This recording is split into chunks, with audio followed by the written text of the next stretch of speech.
the strongest piece that's going to be of you is being vulnerable. You're going to survive college by being vulnerable. You got to be willing to be raw, to open up, to learn something new. This is Tremaine Davis coming from Los Angeles, California, via Pittsburgh, California, the Bay Area, and you're listening to Grown Man Sessions.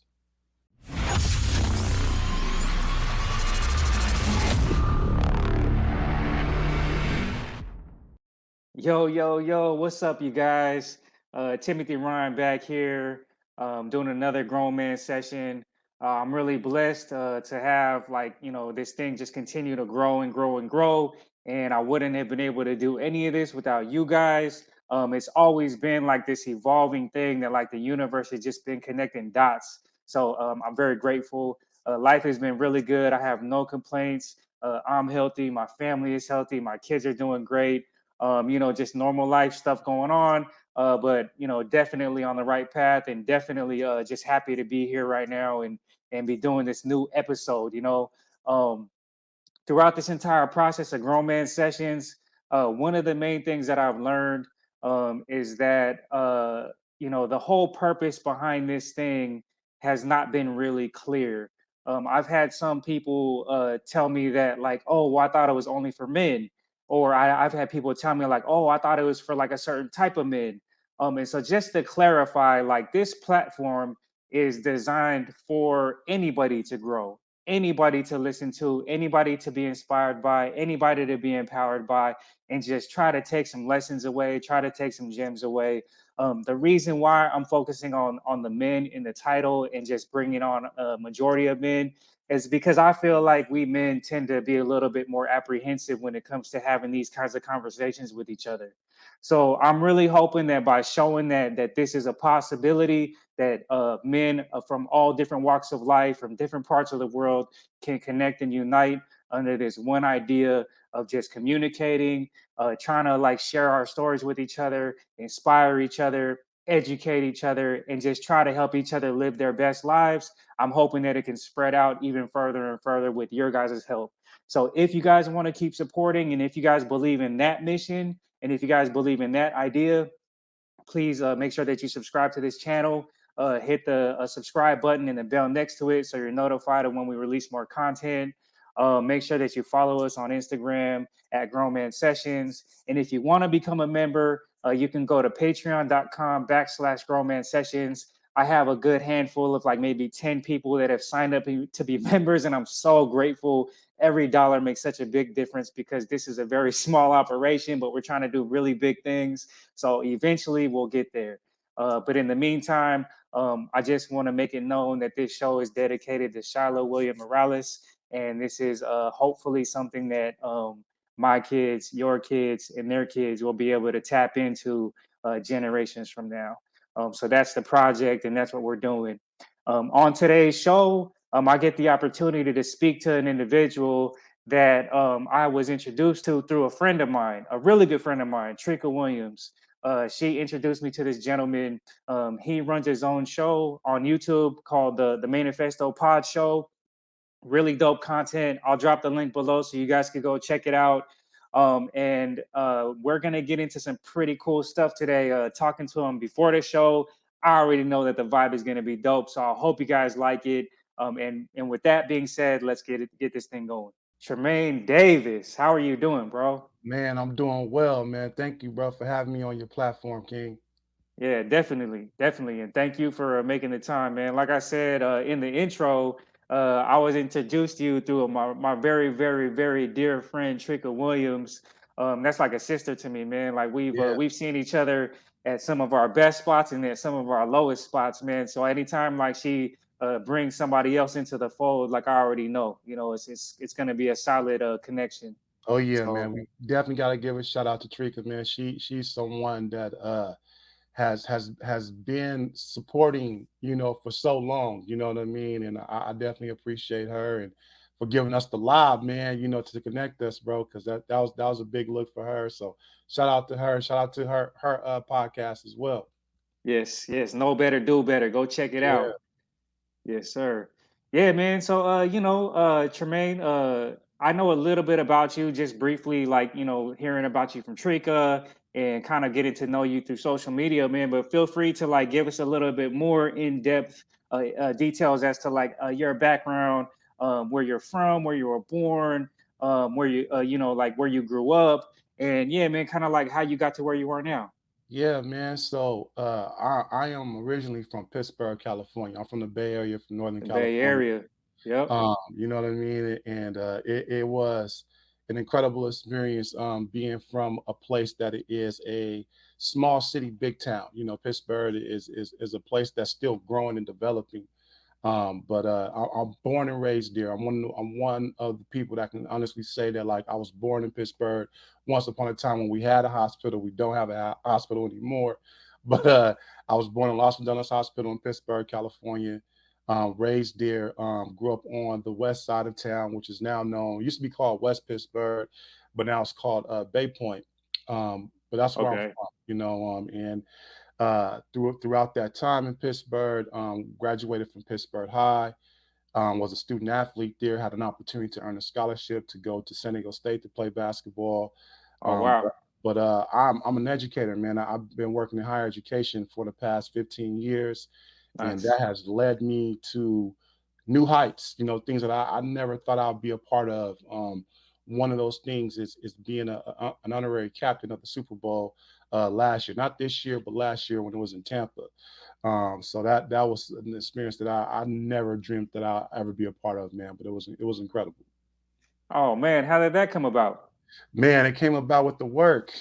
So I've had an opportunity uh, working in higher education to also serve as an education consultant. Hmm. That led to me.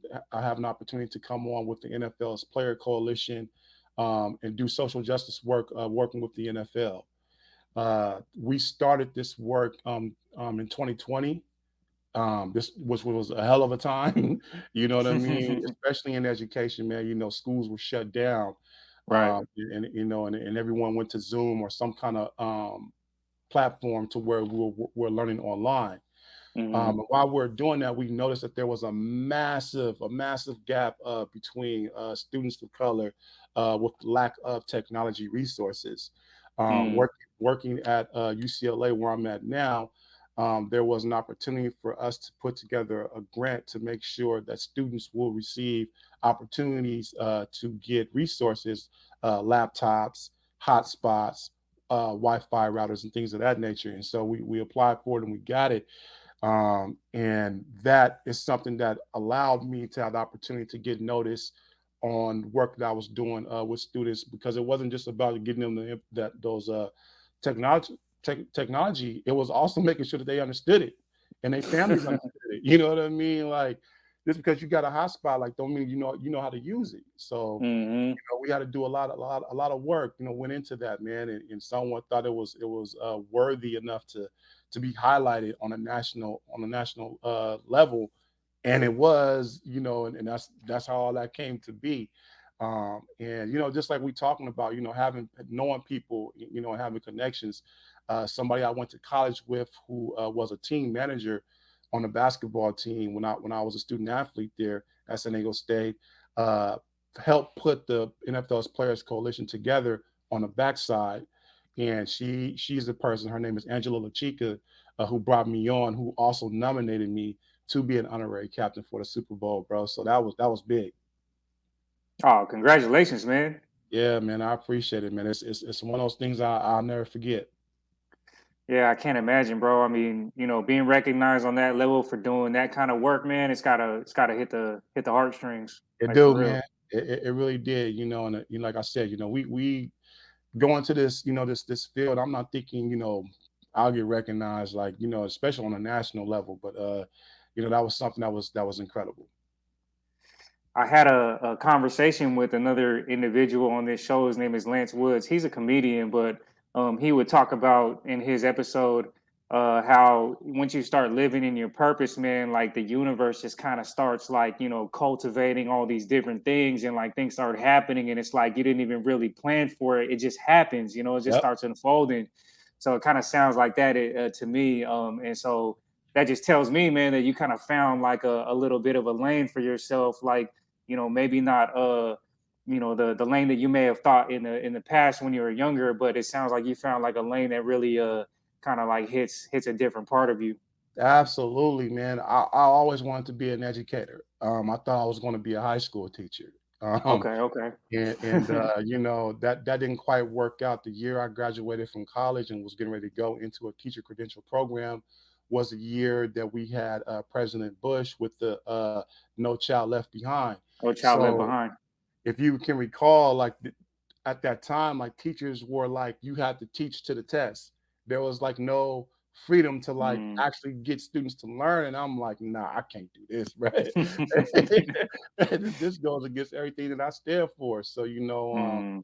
I started an after school program that led to me getting an opportunity to work on the campus of San Diego State, and as they say, the rest is history.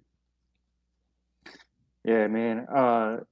I have a lot of respect for you educators because I know how challenging it could be on so many levels, man. And for you to stick with it and kind of like just show up every day, man, like nothing but respect, nothing but just admiration for that. Because I feel like along my journey of all my hardships and like all my internal struggles and all the things that I've had to overcome. There are definitely parts along my journey that an educator stands out as like guiding me in a different direction. Yeah, It may not have been immediately, but it definitely sat with me and affected me long term because of the things that they put inside of me and they invested in me. right. So I just think that that's such an important role that you play in our communities, man. So I definitely have a lot of respect for that. Appreciate that, bro. And I also say this too, man. Like I work in higher education, but I'm not one of these people that believe that you have to work at a college or work at a school to be an educator. You know what I Hmm. mean? Like some of my greatest influences on me wanting to be an educator didn't go to school. Malcolm X does Mm. not have a college degree, bro. That is like my biggest like That's real. motivation. Pac did not have a college degree, but Pac was an educator. You know what I mean? Yeah. So those are people who like shaped me to want to be in this space, and then also just growing up with my own like experience with education. I'm someone who from third to 11th grade was in special education. Oh Um, wow. so like that was an experience within itself too, because and on that track, like, bro, it was designed for me not to. I would say I personally believe not for me not to even graduate high school. Hmm. To me it was more like that push out mentality, but I Yeah. refused to allow that, to get there. And I had one educator that made the world of difference for me, was my high school principal by the name of Aaron Vines, a black Mm. man who was an assistant principal. First time I ever seen a black man in this role. And I was on a path of self destruction one day. I was so sick and tired of being teased and kind of bullied about being in special education. Like we didn't have books, we didn't have lockers. Just all this stuff that you think that everyone should have in high school. We didn't have Right. none of that, bro. So one day I broke into the library, man, to get books, bro. Damn. To get textbooks, just so that I can have some textbooks in my backpack, so I can kind of feel a sense of normalcy. You know what I mean? Mm. Hmm. And luck will have it that he was the one that responded to the alarm going off in the library. So when he came and he saw that it was me, he was like, Tremaine, what you doing? Like, why you in here, bro? Did someone put you up to this? He thought like I was being hazed or something, and I just kind of told him like, I'm tired of not having books, man. I'm in special education, bro. It's not cool. And so he Mm. was like, I didn't know that. Like, come to my office. And so when I came to the office, he was like, you can test out, right? You can test out a special education. I was like, what? Like, what? Like, like boom. for real. It's like someone like offered me a lotto ticket. You know what I mean? Like, Yeah. I didn't for the rest remaining of that year in the summer to bring me up to speed to help me take the test so that I could test out. And so I test out going into my senior year. So I had one year of high school where I was in quote unquote normal classes, bro. And that year helped me, led me into getting into San Diego State. But it was a battle for me to get into school because it was like, nah, he his trend, no, like, and it was like they were accusing the coaching staff of like, you just want this kid to play basketball, like, we're not going to allow Mm-hmm. that to happen. So I had to plead my case. I had to advocate for myself Mm-hmm. to get into school, and, and finally that happened, bro. And I got there, man, and made the best of it. Sounds like it, man. And I completely agree with you as far as not having to be a teacher to be an educator, because there's so many people that I look at as educators as well, man, that I learned so much from, man. So I'm glad you made that distinction because Oh yeah, there's a lot of people out there with a lot of wisdom that aren't necessarily teachers. But yeah, I just wanted to share something with you real quick because what you said kind of sparked a memory for me.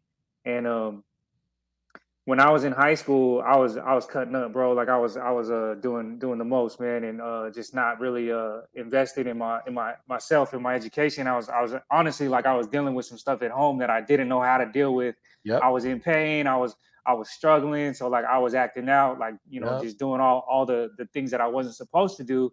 And I had a teacher, man, named Mr. Olson, this old white guy that he was an English teacher of mine, and I'll never forget this guy. I still remember what he looks like for some reason. This is 20 Mm-hmm. years ago, man. Mm-hmm. And we had a reading assignment, and this guy he gave the whole class a book to read except for me.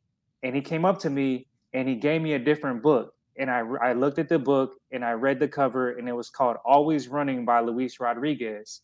And for whatever reason, I actually read that book, and it was literally the first book that I had read cover to cover. I could not put the book down, man. It was about this young brown kid that was going through some things, had a crazy life, felt like nobody related to him, but he was able to figure it out. He was able to tap into like that inner creativity that he had, and he turned his life around, man. And he ended up becoming a best-selling author. He's a motivational speaker around the world. Mm-hmm. And I read that book, man, and it was one of those other points along my journey that kind of like I always like tap back into, like to try to like recalibrate my journey, and try to get myself back on the right track. Yep. Fast forward, into the this era of where I'm doing this show, Grown Man Sessions. I got to interview the author of that book, bro. I Look at got that. to I got to interview Luis Rodriguez, the author of Always Running, and tell him what he did for me without him even knowing it. Just by producing that book, he helped change the trajectory of my life, and the universe played a role in him creating that book, him making that book landing in that teacher's desk, me being in that teacher's class, and then that teacher giving that book to me. So Yep. like, it's like all these little string of events that like I don't believe in coincidences. I feel like all these things kind of like are help and guide you on your path. And Yeah. so to me, man, how you talk about like educators playing a role in that manner, it just kind of touched me in that way, man. So thank you for bringing that up, because like that's a very special and profound memory for me. Bro, that's so powerful, man. And I'm with you. Like, I don't believe in coincidences as well. I feel like these things happen to us for a direct and deliberate reason. For What sure. is super real is choices. Because Choices.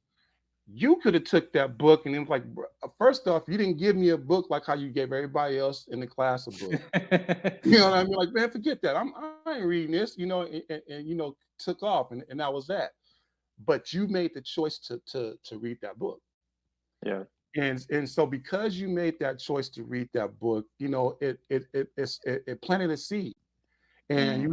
you had a full circle moment to where like you was able to show the person like, yo, look at this flower based off of this seed, man. You know what I mean? This flower grew because I read your book.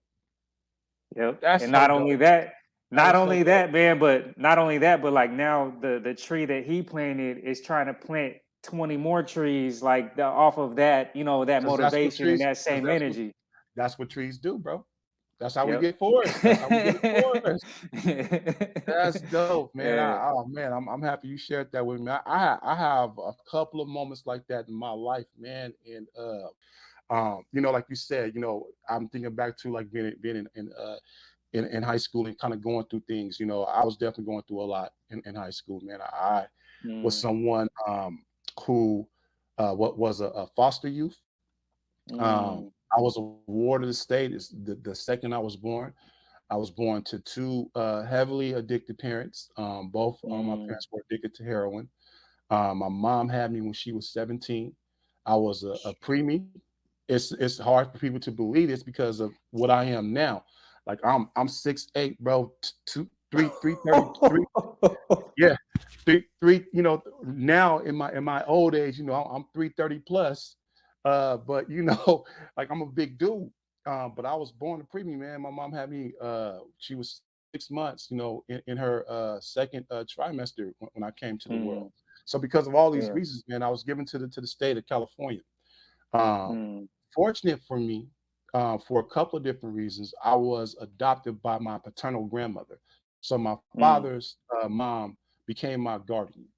And what that allowed me to see was the reality of why I was even put in a situation to be a foster youth to begin with, bro. Because there was mm, so much dysfunction around, so much. mhm. You know what I Yeah. mean? So like the realities of like, oh man, I see. You know what I mean? Like my dad is still like out there in the world, strung out. You know what I mean? I see my dad as a fiend more than I see him as a father figure.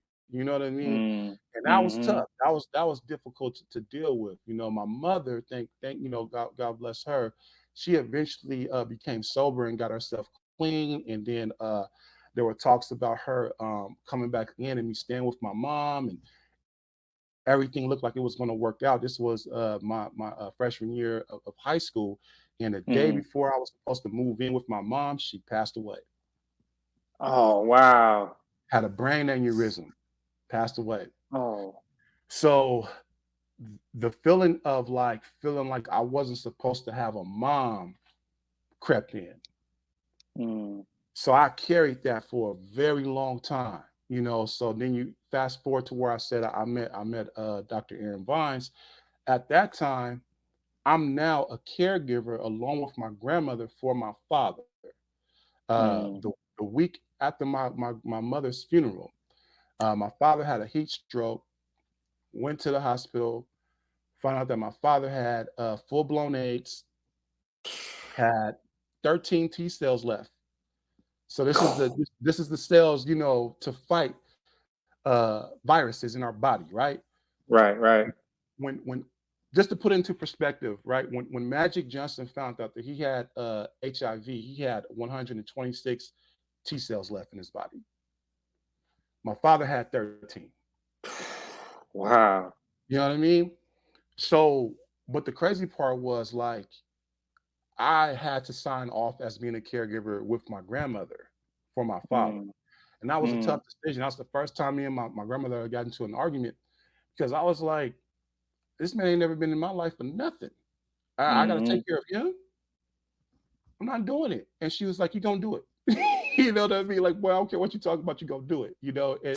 And she said something to me. It was quick, but it was eye opening for me. She said, you you uh you going on this rant about how your father wasn't there for you, but you have to understand something. That's my son. And I was like, oh, okay, I'm tripping because I'm only seeing this from me. I'm Mm, I'm acting out on my hurt and my pain, but mhm, she also has to be hurt. You know what I mean? She also has to have pain to see her son like this, right? mm. So, bruh, I grew up quick, man. I learned responsibility real quick, man, and that was a moment. But I'm so thankful for that time that I had with him because he lived 2 years after that, bro, and we developed a good relationship, man. Which I'm so thankful for that I had. Just that small, you know what I mean, moments that I had with him was big in my life, man, because it really could have took me somewhere else, where I could have ended up somewhere completely different. Oh yeah, man. I can see how that could be a little bit of a blessing in disguise, man. And Most deaf. We talked about it briefly, before we started the session, and we talked about being able to connect those dots and kind of have those missing pieces from our past to kind of help shape our identity. So I feel like that's really important, man, just to kind of have that information. I've talked to a couple people on this show too, man, that have told me the same thing. Like one of the guys that I interviewed, he's a boxing trainer, and he talks about how like he never knew his dad because he always thought like like he didn't want him because he was never in his life, Yeah, but that like same thing towards the end of his life, man, like he his dad's life, he got to know him, and like he was able to like forgive him and able to kind of develop that relationship with him that he never knew if he would have. And although it wasn't like for very long, or if it wasn't perfect, man, like he was very grateful for it. And that's what I hear in you too, man. And I'm very happy for you that that you're able to have that time with them, because I feel like it does, man. It has an impact on you internally in a very profound way. absolutely, absolutely, man. It's the difference I feel of something that could have been generational Mm, to mm. continue to move forward. You know what I mean? And it's a trip too because I didn't accept him with open arms at first. I'm gonna tell you. Hey, man, it's expected. I was just doing things just out of love and respect for my grandmother. You know what I mean? Mm, Like it was that for a long time. I kind of mm. had one of those. I don't know if you recall if you grew up on watching Will or Fresh Prince, and if you recall that episode when his dad came back, right? Bro, You know what I mean? Hey, I had one of those kind of moments with my dad in that why he moment. ain't want me, man? Yep. Yeah, dude. Man, I shed tears to that moment before, bro. Like real talk. Bro, absolutely. Yeah, bro. Oh, That is one of the most powerful pieces of cinema ever. But I digress. I don't want to get off topic, man. But I had yeah. one of those moments with him where like we was kind of going at each other, and I was trying to hurt him. I was trying to like Mm, I wanted him to understand like how much pain I was in, mm, and I kind of asked him, like, what happened to you, bro? Why is it that you somebody that I got to take care of? I have to take, you ain't never did nothing for me, but I got to take care of you. Like, how is this even possible? And for whatever reason, he just like broke down, bro, and gave me his life story. And when he was explaining stuff to me, I stopped being mad.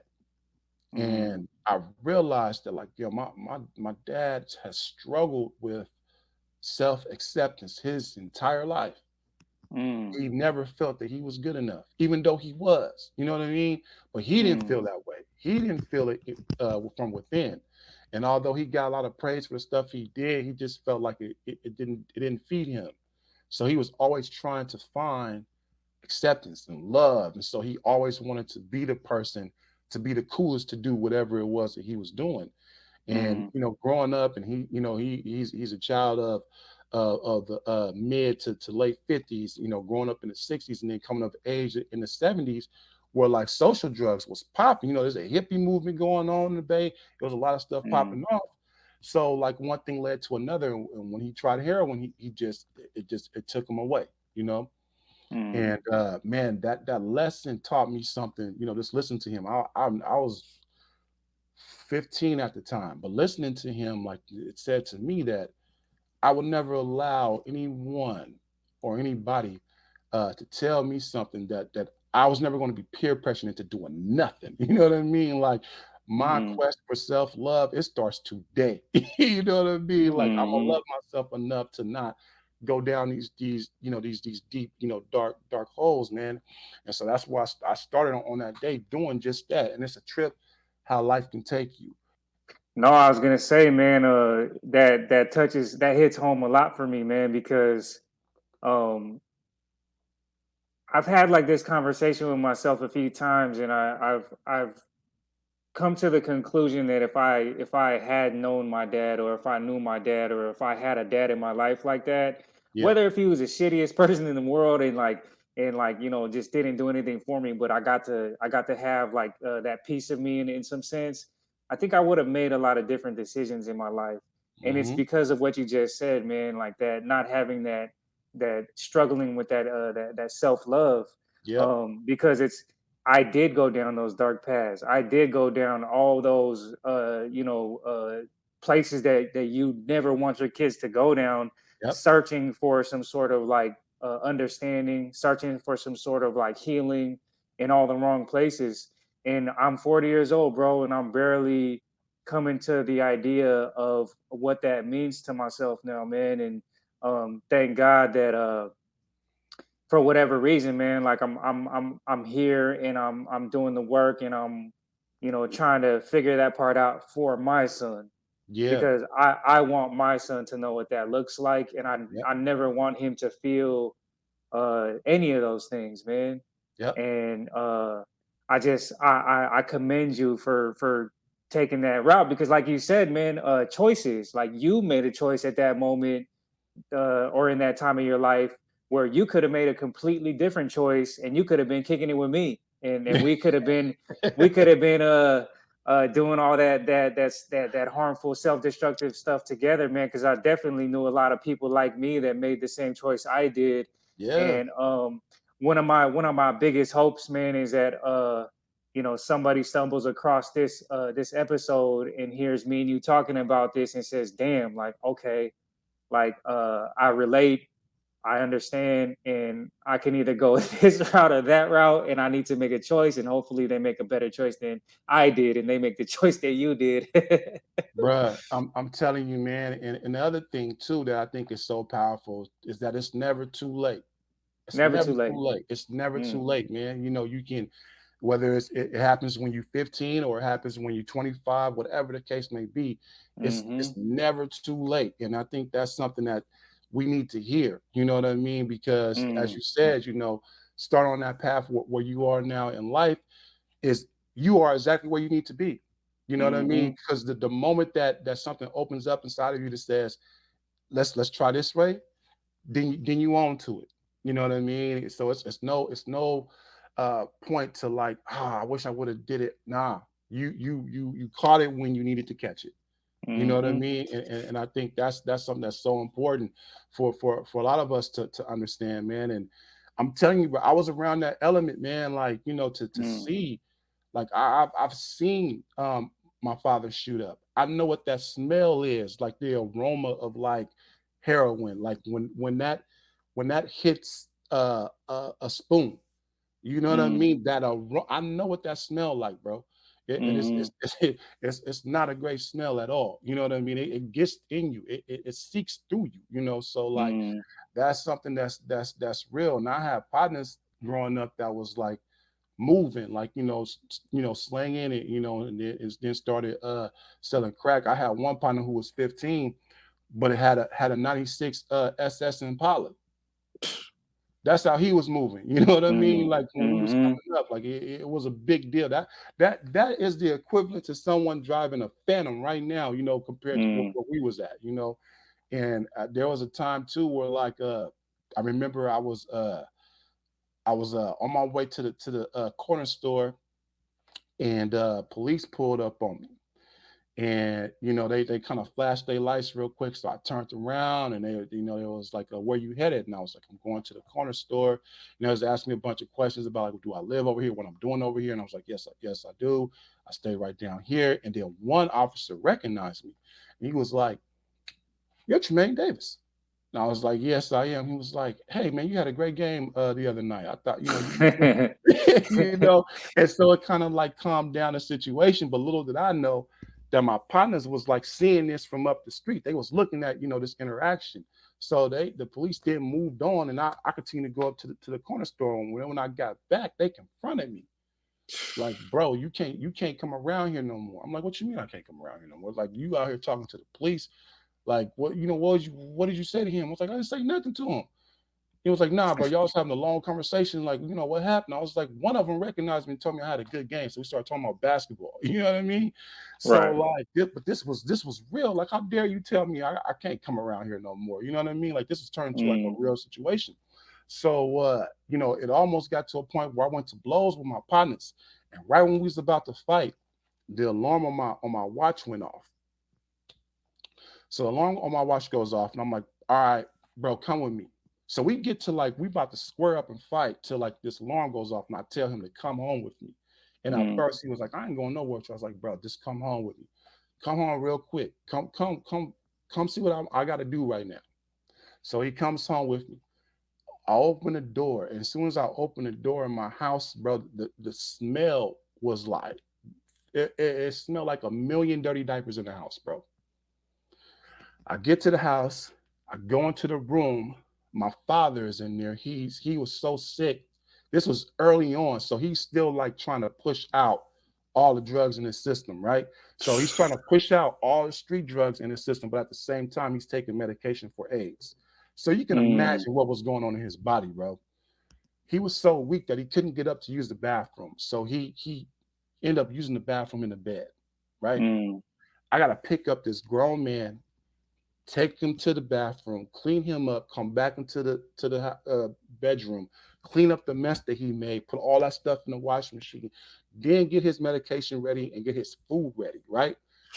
My partner who I just was about to fight, he looking at this whole thing, going to play. So after I got his food done and he sat down and then I picked him up and put him back into his bedroom and he went to sleep. I turned to my partner and I was like, see, this is why I can never do what you do, bro. I can never do this to somebody else's parent. And he was like in tears, like, bro, I ain't never sold to your dad. I said, I didn't say you did, bro, but somebody else has. You mm, feel me? Like I can't do this. I can't live with this guilt of knowing this is what I'm doing to somebody. You know what I mean? So mm, like we got to once that happened, we had a clear, smooth understanding ever since then. And that was it. He ain't never accused me of trying to make the spot hotter or nothing else after that, bro. But it was just one of those moments, bro, where it's like you need to see the other side of this. This is there's another reality to this. But no one ever talks about that, bro. Like, mm, everybody can't be out here moving. Somebody got to be out here using. So what's the reality of those who are using? And I come mhm, from a family of people who use because they was trying to cover up pain. What it all comes back to is pain. mhm, Someone suffering, someone feeling like they're not being heard, and now they turn to this to try to numb that pain. You know what I mean? So it's it's important for us to have these kind of conversations so that people know it's okay to talk, especially men. You know what I mean? Especially bro. us, bro. I refuse. If I talk to one of my partners now and I hit him like, bro, how you been? Like, oh, bro, I've been cool. I'm not stopping that there. I want to Mhm, go like, well, what do you mean you cool? You know what I mean? Like, what's making you cool? What's making you all right? How's yep, everything? I'm gonna keep probing until you give me a real answer. mhm. And then we can have a conversation after you give me that real answer. Yeah, I mean, I've had a couple guests on here talking about just the stats of what that does to a man.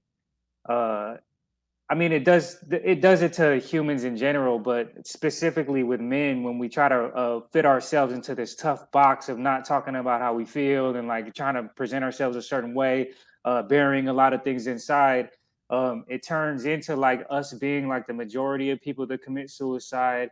It Yep. increases our chances of getting hooked on drugs. It Yep. increases our chances of going into jail or prisons, joining gangs, so many things, man, just because we're not in an environment where we're okay having whatever conversation that comes up, however we feel, and it be like something that is like accepted and something that is normal. You know what I mean? Because um I come from the same environment, man. Like, me having this conversation with you now would never have happened, when I was a child, or I probably would never have heard anything like this Mm-hmm. because it just wasn't, it wasn't something that the men that I was around did, Mm-hmm.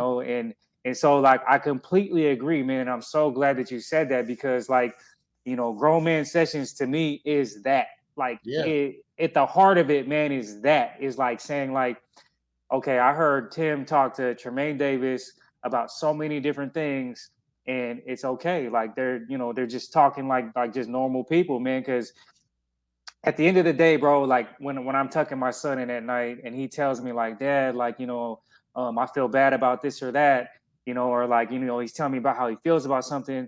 I'm like, it's okay, son, like you're human, like you're gonna have these feelings, like and it's okay to feel these things. You know why? Because you're human. You know what I'm saying? Mm-hmm. Like, Mm-hmm. and I feel like, we gotta we got to kind of humanize each other a little bit more, man, and just give each other that support that you're offering to your comrades, man, and your friends and your people in your community, man. So I really do appreciate you having this conversation with me. I appreciate you having this conversation with other people because one thing that I'm noticing, man, is that whether I've known my guests or not, I feel like we're like linked. We have arms linked now, and it's such a like an empowering feeling, bro, to like know that like there's other individuals like yourself, like other people that I've met all over the world, bro, like literally all over the world that are having this same conversation and just having it be something that is important enough to like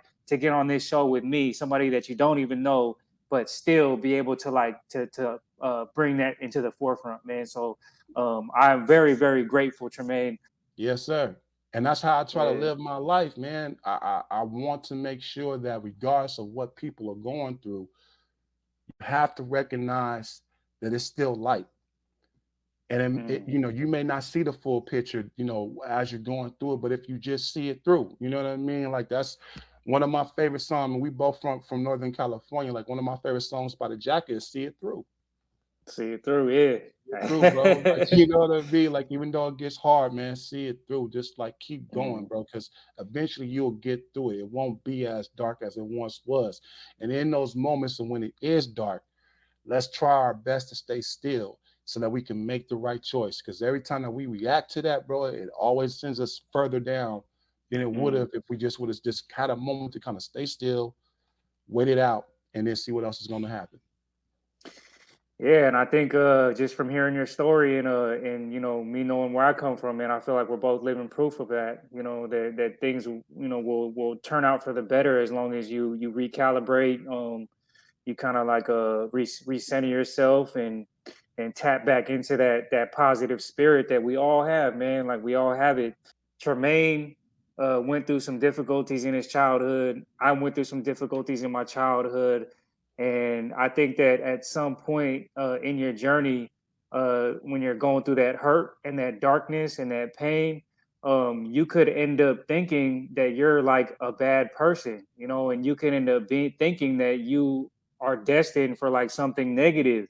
Because there were times in my life that like I thought that like, you know, I'm not gonna amount to anything because this is my life, you know, like and this is I'm feeling this negativity and that's all I see and this anger and this frustration and this pain. That's all I'm feeling and seeing at this time. So that's all it can be. But like Tremaine said, man, like, you know, it that's not what it is. Like just take a second, step back. Um, if you have anybody in your life that is saying anything positive to you, just go to that person. You know, like stay around those people. The people that truly want to see you be successful in life and truly want to see you win, and try to avoid the people that are going to drag you even further down that path. But I know it's hard, man. I know it's hard to kind of recognize that sometimes because I couldn't recognize it at the time. I mean, luckily, like I'm still here to be able to like talk about it, you know. So, Tremaine, thank you so much, man. Like for real, dude. Like this has been like one of the coolest episodes that I've been able to have because I relate to you on so many levels, and I respect you so much, man, for you overcoming the things that you overcame and doing the work that you do and being able to talk about it on a platform like mine, man. So thank you so much. I really do appreciate it. Man, thank you for all that you do, man. Thank you for being willing to be vulnerable, bro. I think that's our greatest strength that we have as humans is Mm. to be vulnerable. And I give this analogy to students all the time, especially our young men. I tell them like when you go into the weight room and you start to bench press weight, that first rep that you hit, that's not you getting stronger. It's the last rep. It's the one where you need help getting it up. It's when you vulnerable. You know what I mean? That's Mm. when you build strength, is when you vulnerable, bro. And so like I appreciate you for allowing to have a platform to where like this is the vibe. The vibe is to be vulnerable, bro, because that's how we get Mm. stronger. So Yep. I appreciate you for using your steel to sharpen my steel so that we can sharpen somebody else, bro. Oh man, you said it. You said it great right there, man. That's the whole idea, bro. And I guarantee you, man. Like I know for a fact inside of my heart, man, that somebody's gonna stumble across this episode, and it's gonna change somebody's line of thinking and maybe their internal dialogue, and hopefully they'll figure things out too. So I appreciate it, man. Yeah. Where can people reach you or find your stuff, man? Yeah, man. So my IG, my public IG is Tremaine Davis, just at Tremaine Davis. I got the Manifesto Pod Show IG as well. That's where I do my pod show. My email, the same thing is my name, Tremaine Davis at Gmail. Like I'm super easy to get in contact with, and I look forward to getting in contact with people because any I feel like any chance I get to help somebody is me getting closer to my goal in life is to be great. And the only way I can be great is I help people be successful. For sure, bro. For sure. And I think you're already doing that, man. Just by having this conversation, I can already tell that like there's people in your gravity that are probably already experiencing that, man. So hats off to you, bro. Um, thank you again for joining me today. Yes, sir. I always end this show by saying that one person could change the world, but it's one person at a time. And right now, that one person is you. If you got anything from this show today, if you're digging the vibe, if you agree with being vulnerable as men, if you feel like you have a similar story, if you have overcome something hard in your life and you want to talk about it too, drop us a comment, subscribe to the channel, and just join the community, man. Because we need more men. We need more just people in general to sign off on this type of vibe so that everybody else can understand that this is something that is important work that we should all be a part of. I really do appreciate everybody that's listening right now. And I just hope you guys check out other episodes. And until next time, peace out. Thank you guys for tuning in. Peace, fam. Right on, Tremaine. Thank you. Yes, sir. Thank you so much, you guys, for checking out this interview. Like I said, if you guys like what you guys saw, please hit the subscribe button down below. It makes a huge difference in us getting the message out there, in us getting into like more eyes and ears.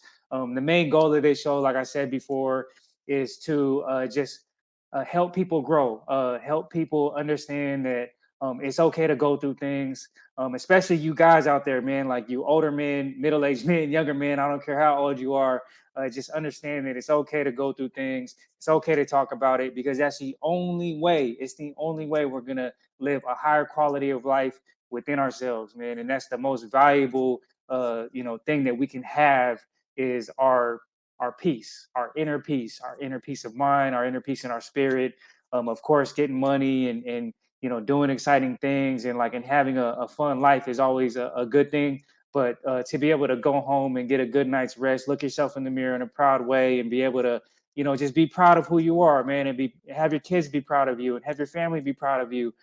That's so much more valuable than anything that you could buy. All right, so thank you guys for tuning in. Please go check out another episode. I guarantee you there's going to be another person that you're going to find inspiring or relate to and that you can get something from.